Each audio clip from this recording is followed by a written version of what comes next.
வணக்கம் நண்பர்களே. பழனிக்கு அருகில் நடந்த ஒரு பக்தரோட வாழ்க்கையில் நிகழ்ந்த நிகழ்வுகளை தான் நம்ம இந்த பதிவில் பார்க்க போகிறோம்.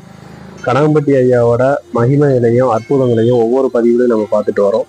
இந்த பதிவில் நடந்த ஒரு உண்மை சம்பவத்தை தான் நம்ம இதில் பார்க்க போகிறோம். 1996 வருட காலகட்டங்களில் நடந்த ஒரு சம்பவம். ஒரு விவசாயி சின்னதாக ஒரு கோழி பண்ண ஆரம்பிக்கிறாங்க. அதில் அதிகமாக லாபம் வருது.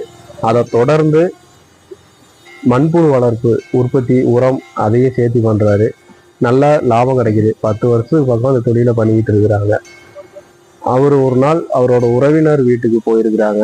அப்போ தொலைபேசி இல்லாத காலகட்டங்கள், ஒரு டக்குனு இப்போ நம்ம இருக்கிற மாதிரி ஃபோன் பண்ணி யார்ட்டையும் சொல்ல முடியாது. அப்படி இருந்த காலகட்டங்கள் அது போயிருக்கிறாங்க. அவங்க ஊரில் இல்லாத சமயம் அவங்க கோழி பண்ணையில் தீ விபத்து ஏற்படுது. உரங்கள் எல்லாம் எரிஞ்சிருது. கோழிகள் எல்லாமே எரிஞ்சு தீயில் அழிஞ்சிருது.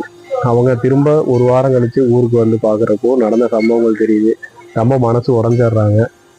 வருமானம் வந்துக்கிட்டு இருந்த தொழிலும் இப்போ இல்லை, வருமானம் இல்லை. பேங்க்லாம் கடன் வாங்கி பண்ணிக்கிட்டு இருந்த தொழில், பேங்க் கடனும் இப்போ கட்ட முடியல. நோட்டீஸ் அனுப்பிச்சிட்டாங்க, சொத்தை ஜப்தி பண்ண போகிறாங்க. அப்படி ஒரு சுச்சுவேஷன். குடும்பத்தை நடத்த முடியாமல் ரொம்ப தவிச்சுக்கிட்டு இருக்கிறாரு. மனசு நொந்து மன உளைச்சலுக்கு ஆளாகிறாங்க. ரொம்ப மரியாதையோட சொந்த ஊரில் வாழ்ந்துக்கிட்டு இருந்த ஒரு நபர் தீ விபத்தினால ஏராளமான நஷ்டங்கள் ஏற்பட்டு கடைசியில் தற்கொலை பண்ணிக்கிறார். அப்போ கூட இருந்தவங்க நல்லபடியா அவங்கள காப்பாத்திடுறாங்க.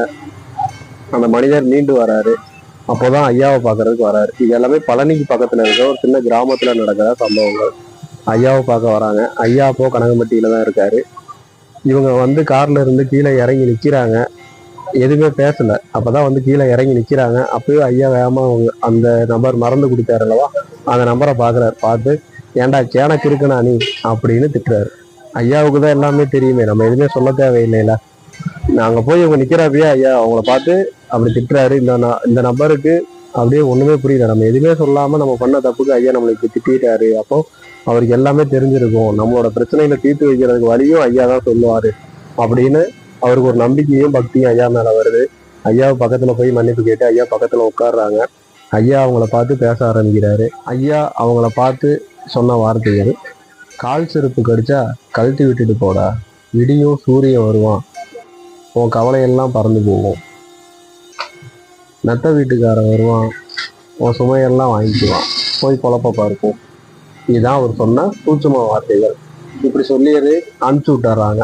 இவங்களுக்கு ஒன்றும் புரியல. நம்ம இவரை கடங்களோட வந்திருக்கிறோம். ஃபர்ஸ்ட் திட்டினாரு, அப்புறம் பக்கத்துல உட்கார வச்சாரு, இப்படி சொல்லி அனுப்பிச்சு விட்டாரு அப்படின்னு ஒரு குழப்பம். ஐயா சொன்ன சூட்சும வார்த்தைகள் யாருக்கும் புரியாது. நாள் பட நடக்கிறப்பதான் தெரிஞ்சுக்க முடியும்.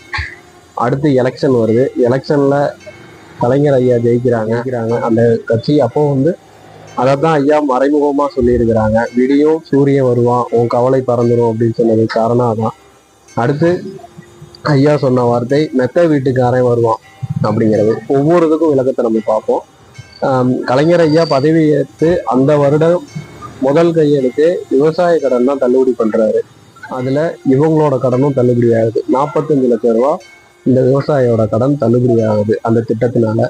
அடுத்து செருப்பு கடிச்சா கழட்டி விட்டுட்டு போடா அப்படின்னு ஐயா சொன்னதுக்கு காரணம் அவங்களோட சொந்த இடம் நிலம். அந்த நேரம் காலம் சரியில்லாம இருக்குது, அதை நீ விட்டுரு, அதையா இழுத்து கொடுத்துக்கிட்டே இருக்க, நிலத்தை விட்டுட்டு வேற நிலம் வாங்கிக்க அப்படிங்கிறதான் ஐயா சூட்சமா சொல்லியிருக்கிறாங்க.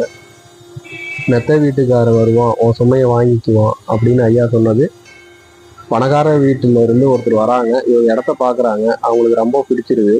இவங்க சொன்ன தொகையை விட அதிகமான தொகையை கொடுத்து அவங்க வாங்கிட்டு போறாங்க. இவங்களோட எல்லா கடன் பிரச்சனையும் தீருது. தென்னந்தோப்பை புதுசா அவங்க விலைக்கு வாங்கி செட்டில் ஆகுறாங்க. ஐயா சொன்ன ஒவ்வொரு வார்த்தையிலும் அடுத்தடுத்து இவங்க வாழ்க்கையில நடக்குது. இவங்களோட கஷ்டங்கள் எல்லாமே தீருது. அந்த மனிதர் வாழ்க்கையில ஐயா நிறைய மாற்றங்களை கொண்டாந்து அதிசயங்கள் நிகழ்த்துறாரு. இறக்கணும்னு முடிவு பண்ணா அவங்களோட விதியை ஐயா மாத்தினதும் அவர் தான். அந்த இடத்துக்கு நிக்க வச்சு, ஏன்டா கேனக்கு இருக்குண்ணா நீ ஏன் இப்படி பண்ணுன அப்படின்னா கருணையால திட்டி அவங்கள வழி நடத்தினதும் ஐயா தான். ஐயா நினைச்சா என்ன வேணாலும் முடியும். நம்ம வாழ்க்கையில் நடக்கிற ஒவ்வொரு விஷயமும் அவங்க நிர்ணயிக்கிறது தான். ஐயாவை பத்தி மேலும் பல பதிவுகளில் அவரோட அற்புதங்களையும் மகிமைகளையும் தெரிஞ்சுக்கலாம். இந்த சேனலை சப்ஸ்கிரைப் பண்ணிக்கோங்க. சத்குருவே சரணம், சத்குருவே சரணம். கனகன்பட்டி பழனிசாமி சாமியை திருவடிகள் சரணம்.